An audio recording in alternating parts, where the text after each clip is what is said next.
Rajkot marketing yard ખાતે વિવિધ ખેતપાકની ભરપૂર આવક થઈ હતી। આજે 1050થી વધુ વાહનોની આવક થઈ હતી। પુષ્કળ આવક થતાં બેડી માર્કેટ યાર્ડ વિવિધ જણસથી ભરાઈ ગયું હતું। ગઈકાલે મગફળીના પાકથી માર્કેટિંગ યાર્ડ ભરાઈ જતાં આજે મગફળીની આવક બંધ રખાઈ હતી। રાજકોટનું બેડી માર્કેટ યાર્ડ ફરી ખેતપાકોથી ભરાઈ ગયું હતું। બેડી માર્કેટિંગમાં યાર્ડમાં આશરે 1050થી વધુ વાહનોની આવક થઈ હતી। કપાસ, સોયાબીન, અડદ, ઘઉં, ચણા, લસણ, સિંગફાડા, કાળા તલ, સફેદ તલ અને જીરું સહિતના ખેતપાકોની ભરપૂર આવક થઈ હતી। જેમાં કપાસની આવક 15,000 મણની આવક થઈ હતી। સોયાબીનની આવક 3200 મણની આવક થઈ હતી। અડદની આવક 2600 મણની થઈ હતી। ઘઉંની આવક 8400 મણની થઈ હતી। ચણાની આવક 5000 મણની થઈ હતી। મગની આવક 2000 મણની થઈ હતી। લસણની આવક 4000 મણની થઈ હતી। સિંગફાડાની આવક 3900 મણની થઈ હતી। સફેદ તલની આવક 4400 મણની આવક થઈ હતી।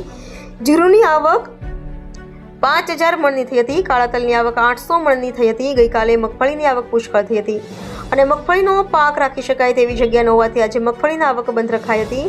જગ્યા થતાની સાથે જ ફરી મગફળીની આવક શરૂ કરવામાં આવશે। આજે મગફળી લઈ આવવા માટે ખેડૂતોને સૂચના અપાઈ હતી। કમોસમી વરસાદના કારણે આ વર્ષે મગફળીના પાકની ગુણવત્તા નબળી છે, જેની સીધી અસર ભાવ ઉપર જોવા મળી રહી છે। સરકારના દ્વારા ટેકાના ભાવે મગફળીની ખરીદી કરવામાં આવી રહી છે, જેની સારી ગુણવત્તાની મગફળીની ખરીદી કરવામાં આવતી હોય છે, ત્યારે નબળી ક્વોલિટીની મગફળી ઓપન બજારમાં વેચાતી હોય છે, જેથી ટેકાના ભાવ કરતાં ઓપન બજારમાં ખેડૂતોને હાલ મગફળીના ભાવ ઓછા મળી રહ્યા છે, જેથી કરી આવતા ખેડૂતોમાં પણ નિરાશા જોવા મળી આવી છે। રિપોર્ટર ભરત વડવા સાથે રોહિત પોજાણી, રાજકોટ।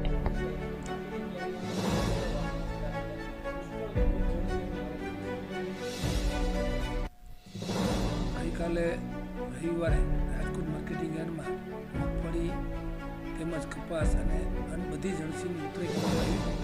મગફળી 2 લાખ મણની ઉપરની આવક થઈ છે। કપાસ 16,000 મણ,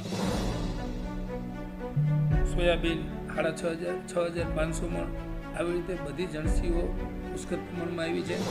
આશરે 1300થી 1400 જેટલા વાહનો સૌરાષ્ટ્રના અલગ અલગ ગામોમાંથી આવેલા અને ખેડૂતો રાજકોટ યાર્ડમાં પોતાનો માલ સુરક્ષિત રહે એ રીતે ઉતરાઈ કરી અને કાલે ઉતારવામાં આવ્યો।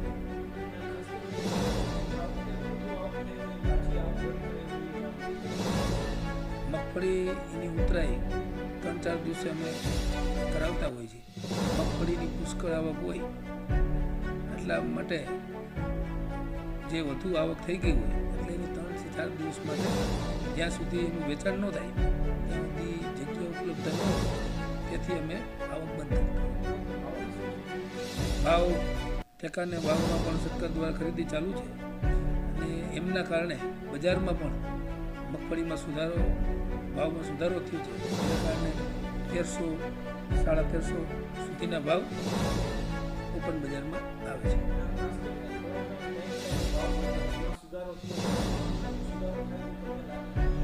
મગફળીની ગુણવત્તા પ્રમાણમાં ભાવ દિવસે ને દિવસે ટેકાના ભાવને આધારે સરકાર ખરીદી કરતી હોય ઊંચા ભાવથી, એટલે ખુલ્લા બજારમાં પણ વેપારીઓ સારો ભાવ આપી ખરીદી કરે છે।